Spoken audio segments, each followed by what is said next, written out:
Hello friends, welcome to my channel. Today, I'm going to show you how to fix app crashes in the Picsart AI Editor.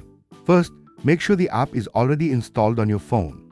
If it's crashing, go to your phone setting and scroll down to find the apps section.